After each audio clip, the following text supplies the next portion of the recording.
Hi guys, c'est parti pour la review de l'épisode 3 de la saison 7 de Game of Thrones. Un épisode que j'attendais absolument parce que c'est enfin la rencontre entre Daenerys et Jon et j'avoue que pour le coup j'étais absolument pas déçue. Tout d'abord, on a les retrouvailles de Jon et Tyrion avec des dialogues qui sont quand même assez cocasses. Et il faut dire quand même que les deux personnages ont un parcours tous les deux assez atypique. C'est pour ça d'ailleurs que Jon le traite de gnome, que Tyrion le traite de bâtard. On voit voilà, qu'ils ont quand même beaucoup d'humour, beaucoup d'autodérision tous les deux. En même temps, c'est vrai qu'on les voyait pas venir. On les voyait pas devenir pour l'un la main de Daenerys Targaryen et puis pour l'autre roi du Nord. Tyrion va prendre des nouvelles de Sansa. Sansa avec qui il s'est évidemment rien passé, mais Tyrion forcément va laisser un petit peu le doute pour embêter Jon. Jon fait comprendre à Tyrion que Sansa n'est plus une gamine et que maintenant elle sait comment y faire avec les autres. Au passage, on a l'impression que Davos est en train de draguer Missandei et Missandei qui lui met un total vent, un gros friendzone des familles. On a l'impression que Davos c'est peut-être notre futur Jorah Mormont. La rencontre entre Jon est assez tendue, mais au début on a quand même un moment assez rigolo parce qu'on a Daenerys qui est annoncée par Missandei comme étant la reine des 7 royaumes, la briseuse de chaînes, la mère des dragons, etc. Enfin 30 000 titres qu'elle vient d'inventer.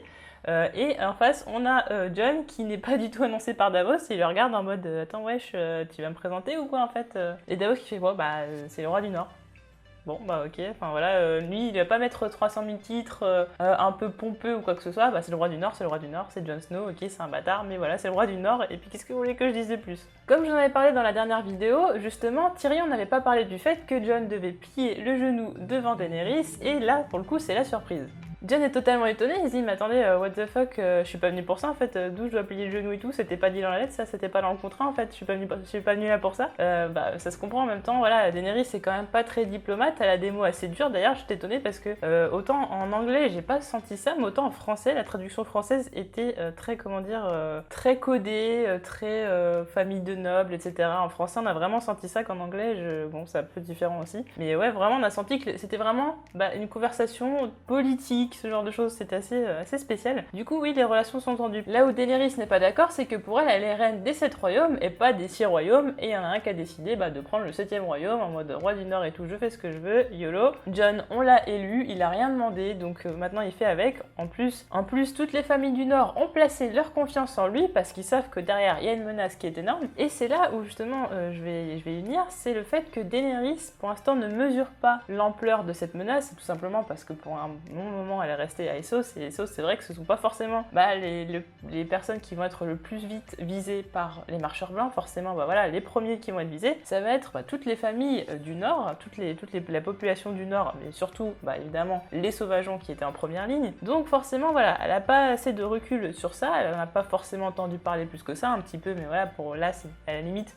Pour beaucoup de personnes à Westeros et à Essos, c'est tout simplement de l'ordre de la légende, de l'ordre du oui-dire, et il n'y a absolument pas de preuves. Et là où ça va être important, ça va être le fait que Tyrion, lui, croit Jon, alors même s'ils ne sont pas non plus les meilleurs amis du monde, etc., c'est-à-dire qu'ils s'apprécient beaucoup, ils se connaissent, on va pas dire qu'ils se connaissent depuis des années non plus, mais Tyrion est assez lucide pour comprendre que si Jon est venu jusque-là, alors que bon, on connaît très bien le passif des Stark à chaque fois, la dernière fois qu'un Targaryen a demandé à descendre dans le sud, ça s'est pas bien passé comme il le dit. Et en l'occurrence, tout le monde lui a déconseillé d'y aller. Il y allait malgré tout ça et c'est que si Jon s'est déplacé, ça n'est pas pour rien, c'est vraiment parce qu'il y a une menace et qu'il a besoin de quelque chose. Jon le dit que même s'il veut pas plier le genou, ça n'est absolument pas un ennemi et qu'il a besoin d'elle et qu'elle, elle a besoin de lui. D'ailleurs, j'ai bien aimé les petites punchlines, que ce soit celle de Davos qui dit de toute façon, peu importe le squelette qui sera sur le trône, en gros, ça servira à rien, il y aura plus personne à gouverner. Et comme Jon dit d'ailleurs que de toute façon, à part régner sur un cimetière, eh bien, elle ne régnera sur pas grand chose. La discussion par la suite entre Jon et Tyrion est intéressante puisque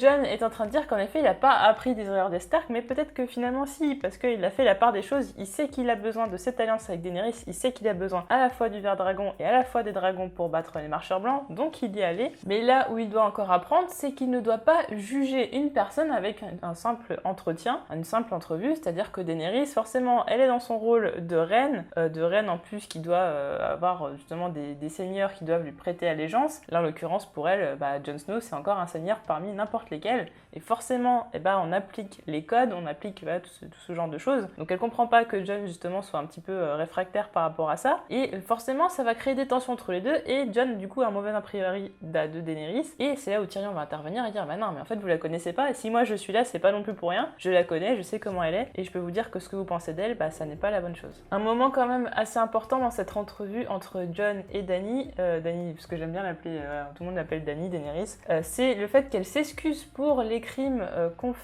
qu'a fait justement son père par rapport aux Stark, que je disais, donc Rickard et Brandon. Et en effet, Jon prend acte de tout ça, mais il dit aussi qu'il n'est plus tenu par le serment de ses ancêtres, tout comme elle, elle est plus tenue par justement la responsabilité de ses ancêtres également. Au final, Daenerys acceptera de faire un pas vers Jon en le laissant récupérer le Dragon Glass, le ver dragon. Après, on sait pas vraiment combien de temps ça va mettre. En tout cas, dans le prochain épisode, on sait que Jon va justement aller voir dans une grotte là en sous-sol, voir justement où est le ver dragon et comment l'extraire. En plus, elle donne des forces pour pouvoir l'extraire, donc c'est vraiment très gentil de sa part, même si, comme elle le dit, elle reste toujours sur son idée qu'elle veut 7 royaumes et pas 6. Jon est pressé par le temps et on se demande du coup pendant combien de temps il va rester là-bas, parce que pendant ce temps-là, les marcheurs blancs arrivent toujours. Alors, on en parlait justement en live, il y a tout un problème justement au niveau de concordance de temps, j'ai envie de dire, c'est-à-dire que les marcheurs blancs, ils mettent un temps infini à arriver jusqu'au mur. On comprend pas trop, il y a plein de choses au niveau du temps qui sont assez inexplicables. Mais là, en l'occurrence, ce qu'on a compris, c'est que Jon n'a absolument pas le temps. Donc combien de temps il va faire pour récupérer justement, il va mettre pour récupérer tout le Dragon Glass, on ne sait pas. En tout cas, tout ce qu'on sait, c'est que vers la fin de la saison, on le verra en train de combattre au nord du mur contre des marcheurs blancs, donc aussi avec Beric Dondarrion et également Thoros de Myr. Donc on sait que ça va arriver, mais là en l'occurrence, voilà combien de temps il va perdre. Est-ce qu'il va devoir s'impliquer dans la guerre contre Cersei? Ça aussi c'est une question. Daenerys apprend enfin ce qui s'est passé avec les Greyjoy, que ça ne s'est absolument pas passé comme elle le pensait, et là franchement ça va être le début d'une suite de défaites. On voit que les Fernés savent que Théon ne s'est pas battu pour Yara, mais bon ça c'est pas un problème. Ça n'enlève pas le fait que je pense que Théon a eu la meilleure idée, c'est-à-dire sauter du bateau, c'était le seul moyen de sauver sa sœur. La question c'est de se demander qu'est-ce que Euron va faire de Yara. Donc on sait qu'il l'amène à Cersei, on sait aussi qu'il amène Ellaria et Tyrion à Cersei, donc le fameux cadeau dont je vous avais parlé pour Cersei. Et on a quand même un Euron qui s'attend à ce qu'il ait une récompense à la hauteur de ce qu'il a fait, c'est-à-dire se marier avec Cersei, et là il lui apporte un cadeau. Bon, elle lui dit qu'il y aura une récompense, on la connaît pas forcément, mais elle lui dit qu'elle ne se mariera avec lui que si il gagne la guerre. Et c'est là on le voit quand même avec un petit regard un peu différent, en mode elle va quand même pas m'avoir celle-là. Donc je me demande si justement Euron ne pourrait pas se rebeller contre Cersei, se dire, parce qu'au final il a quand même un pouvoir qui est assez énorme, et du coup ça pourrait poser problème pour la suite. D'ailleurs, moi j'aime beaucoup Euron et ses échanges avec Jaime qui est totalement choquée, qui est totalement effarée. Et Cersei s'en rend compte d'ailleurs, parce que justement elle fait quand même une promesse de mariage si la guerre est gagnée, et pour l'instant elle est plutôt en bonne marche pour gagner cette guerre. Et c'est pour ça justement qu'on va avoir une scène d'amour entre Cersei et Jaime, pour en fait c'est pas pour rien, c'est tout simplement pour rassurer Jaime, pour lui montrer qu'elle l'aime toujours, qu'elle a toujours besoin de lui. On sait jamais si Jaime a quand même des doutes, parce que bon, dans le premier épisode ils sont quand même disputés, ils sont quand même pas d'accord sur pas mal de choses. Et elle tient vraiment à l'avoir à ses côtés, et quelle meilleure façon que de lui montrer qu'elle l'aime toujours, et qu'en plus elle s'en fiche du regard des autres sur leur relation, alors que c'est un petit peu malsain quand même. La Banque de Fer n'oublie pas les dettes des Lannister, et comme dit Cersei, les Lannister payent toujours leurs dettes, et forcément c'est quand même un bon argument pour la Banque de Fer pour justement attendre le fait qu'ils payent leurs fameuses dettes. Et c'est vrai que Cersei a un autre argument de poids, c'est le fait que Daenerys, comment elle risque de payer la Banque de Fer? Oui, elle a des d'autres acquis, elle a des dragons, mais est-ce qu'elle a de l'argent, est-ce qu'elle a les moyens, et est-ce que c'est le bon cheval sur lequel miser? D'ailleurs, on l'a vu par la suite en attaquant au jardin, en récupérant forcément leur richesse, la richesse des Tyrell. Dans ces cas-là, c'est assez rapide quand même de rembourser la Banque de Fer, et du coup, ça poserait plus de problème. Sauf que justement, on va en parler par la suite, tout ne va pas se passer comme prévu.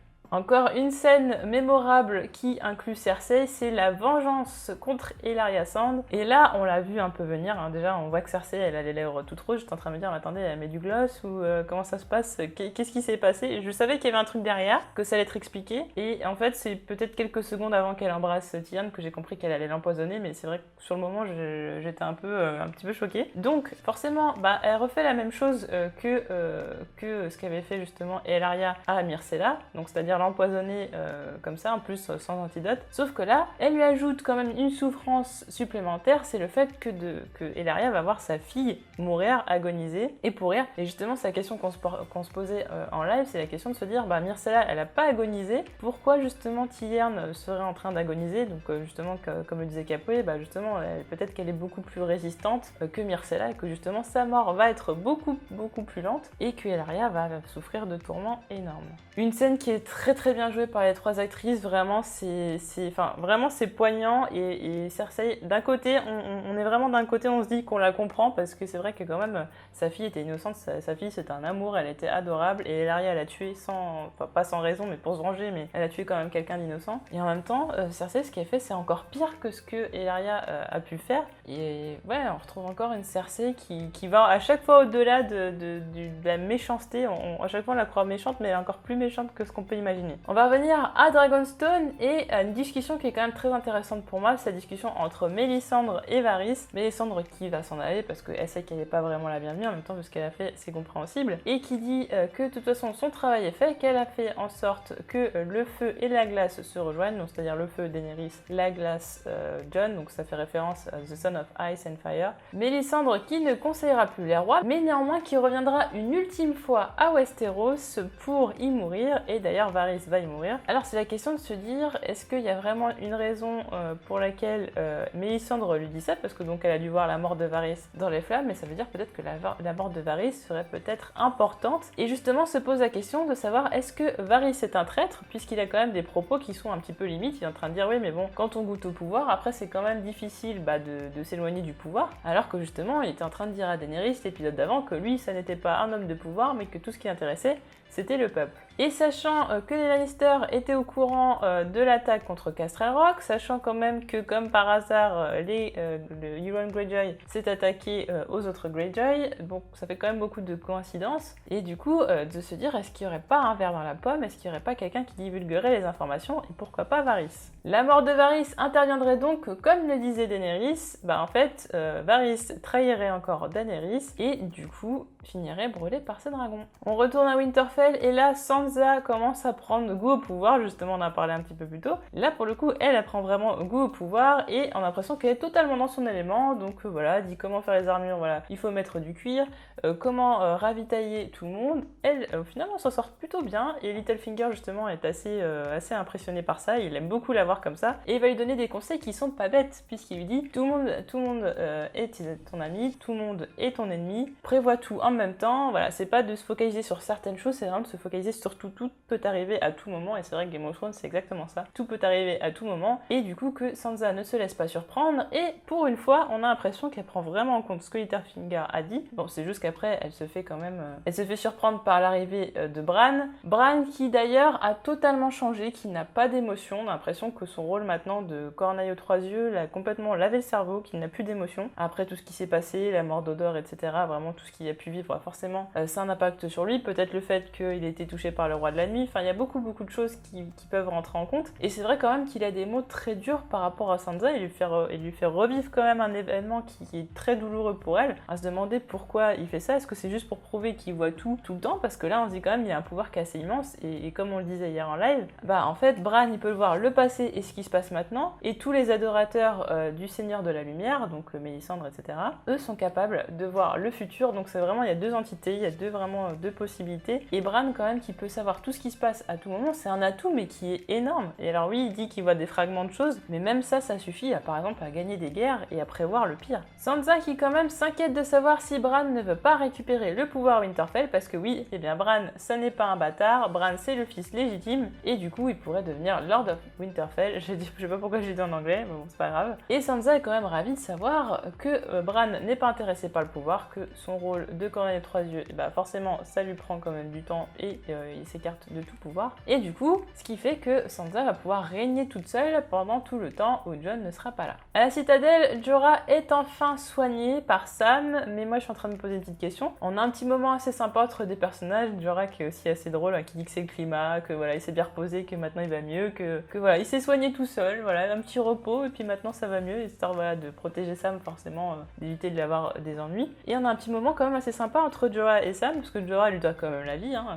ça c'est clair. Et à un moment donné, ils se serrent la main tous les deux, et il y a un gros plan. Et moi j'étais en train de me dire, mais en fait, est-ce que justement c'est pas le moment où on se dirait, bah Jorah était encore en train de se soigner de la Grayscale, et justement était pas totalement soigné, il l'aurait passé à Sam, peut-être, ou alors c'est juste voilà, pour montrer que ce sont deux personnes qui vont se revoir. En tout cas, Sam qui va quand même être d'un côté félicité, mais qui finalement va être aussi puni en même temps. On va revenir au moment fort quand même de cet épisode, et autant j'ai trouvé l'épisode un petit peu... Bon, le début vraiment entre Daenerys et Jon, j'ai trouvé ça sympa. Après bon, je trouvais voilà, la vengeance de Cersei par rapport à Ellaria, j'ai trouvé ça intéressant aussi, mais il y a des moments d'épisode où j'ai trouvé ça un petit peu moins intéressant. Et par contre, la fin m'a un peu bluffé parce que je m'attendais à des choses, comme je vous avais dit, je m'attendais à ce que les Lannister attaquent Dragonstone, et en fait ça n'est pas, même enfin, avec les Tarly, etc., en fait c'est pas exactement ce qui s'est passé. C'est-à-dire qu'en effet, les Immaculés sont arrivés à Castle Rock, sauf que eh bien, les Lannister n'étaient pas en leur totalité et étaient en train d'attaquer les Tyrell en même temps, chose que je m'étais absolument pas préparée à ça. C'est-à-dire que jusqu'à qu'on voit Olenna, j'avais pas encore capté le truc. En plus, on a Euron Greyjoy qui arrive à Castrel Rock, quand même, même si Jaime dit oui que Castrel Rock ça vaut pas grand-chose, il y tient quand même, hein, c'est quand même au niveau voilà, de l'estime par rapport à son histoire familiale, il y tient quand même un petit peu, c'est plus une valeur personnelle qu'une valeur au niveau de l'argent, parce qu'ils ont plus grand-chose, hein, les Lannister, on va pas se mentir. Et là, elle se demandait comment les derniers Immaculés, donc Vergris et les autres, vont se sortir de Castrel Rock, parce que bon, Euron est en train de détruire totalement la flotte des Immaculés. On voit d'ailleurs que justement les Immaculés sont totalement encerclés. Va falloir partir, donc forcément ils vont partir par les terres, donc ils vont avoir un cheminement assez long. Est-ce qu'ils vont finir par tomber justement sur l'armée des Lannister qui vont aller à Dragonstone après ? Tout est possible. En tout cas, Jaime va attaquer au jardin, donc Olenna Tyrell forcément va être un petit peu l'otage. Et il va y avoir une discussion qui est pour moi très très intéressante, puisque Jaime pour moi doute quand même beaucoup de Cersei, c'est-à-dire que Olenna essaie quand même de lui mettre encore plus de doutes qu'il en a lui-même. Alors oui, forcément il va cacher le fait qu'il ait des doutes sur Cersei, parce qu'il va surtout pas dire à l'ennemi de la femme qu'il aime qu'il a des doutes à ses propos, mais on le voit bien, et c'est là où justement la théorie du Valonqar, on en parlera dans une prochaine vidéo, parce que vous avez été beaucoup à me demander justement que je parle des théories qui sont en cours et qui peuvent être vérifiées dans cette saison ou dans la prochaine. Et justement, la théorie du Valonqar, pour ceux qui connaissent, bah là, j'ai l'impression qu'on s'y approche un petit peu plus, ou peut-être que c'est totalement à l'heure, et Game of Thrones, il y a beaucoup de surprises par rapport à ça, donc ça m'étonnerait pas. En tout cas, autre moment intéressant, c'est que Jaime, lui, ne veut pas faire mourir Olenna de souffrance, hein, vraiment, il veut que le poison soit le plus efficace possible et le plus rapidement possible. Sauf que ce qui se passe, c'est que Olenna est responsable de la mort de son fils, et que justement après avoir pris le poison, bah elle va tout lui avouer, et franchement c'est une scène, j'étais impressionnée et tout le monde s'est dit mais en fait c'est gangsta Olenna, thug life, tout ça. Enfin vraiment badass jusqu'au bout, et je suis triste de ne plus revoir ce personnage que j'aimais beaucoup. Voilà, c'est vraiment une grande actrice, et ouais, franchement c'est un moment qu'on attend tous. Alors après, de savoir est-ce que Jaime va en parler à Cersei, pour l'instant, je ne pense pas. Je pense pas du tout, parce que du coup, quelque part, il aurait fait un échec. En plus, enfin voilà, elle va lui en vouloir, parce qu'elle aurait voulu la faire souffrir, parce qu'elle a fait souffrir en plus Ellaria dans le même épisode. C'est ça qui est intéressant, c'est qu'elle fait souffrir Ellaria dans le même épisode par rapport à Myrcella, et que là, si elle savait que c'était Olenna la responsable de la mort de Joffrey, bah là, ce serait aussi la même chose. Enfin, il y a aussi Littlefinger, mais ça, peut-être qu'elle apprendra par la suite. En tout cas, Olenna n'a pas parlé des autres personnes qui étaient dans ce complot. Elle n'a parlé que d'elle-même. Jaime qui regrette peut-être de ne pas l'avoir égorgée, en tout cas qui ne va quand même pas le faire, qui va s'en aller. Et c'est vrai que voilà, au moins la mort digne d'Olenna, c'est parce qu'elle avait un rang très important, que quand même c'est une vieille femme, et quand même, enfin voilà, il n'y en avait pas au point à étriper des vieilles femmes. Mais s'il avait su ça avant, ça aurait pu changer les choses. Une fois que la fortune de Haut-Jardin a été prise, on voit que Jaime et l'armée des Tarly va se diriger très certainement vers Dragonstone, en tout cas comme on le voit dans le trailer du prochain épisode. Déjà on voit que Théon est arrivé à Dragonstone, donc elle a dû raconter comment ça s'est passé. Daenerys, elle a dit enough with clever plans, c'est-à-dire j'en ai marre des plans stratégiques, des plans intelligents. Donc là, elle, ce qu'elle voulait, c'était monter sur Drogon et puis mettre le Dawa, et bah là c'est ce qui va se passer. L'armée des Lannister qui va se faire cramer la tronche, à voir comment Jaime va s'en sortir, comment Bronn aussi va s'en sortir, est-ce qu'il va s'en sortir. Bronn qu'on a vu enfin dans cette saison, mais qu'on a vu peut-être que 10 secondes. Est-ce qu'il va avoir un rôle plus important, ou est-ce qu'on va lui dire au revoir? Je ne sais pas, j'espère pas. En tout cas, la revanche de Daenerys qui va faire mal, et peut-être justement la mort d'un dragon, parce que je pense pas qu'ils vont se déplacer non plus sans les balistes, donc pourquoi pas un dragon blessé, enfin ou même plusieurs ou une mort de dragon. J'espère pas, mais en tout cas, ça aussi c'est possible. Je m'excuse pour la longueur de cette vidéo, mais c'est vrai qu'il y avait beaucoup de choses à dire. En tout cas, si vous voulez plus de détails, il y a aussi le live que l'on avait fait donc cette semaine par rapport aux 3 premiers épisodes de la saison, donc on revient quand même beaucoup sur le 3e épisode.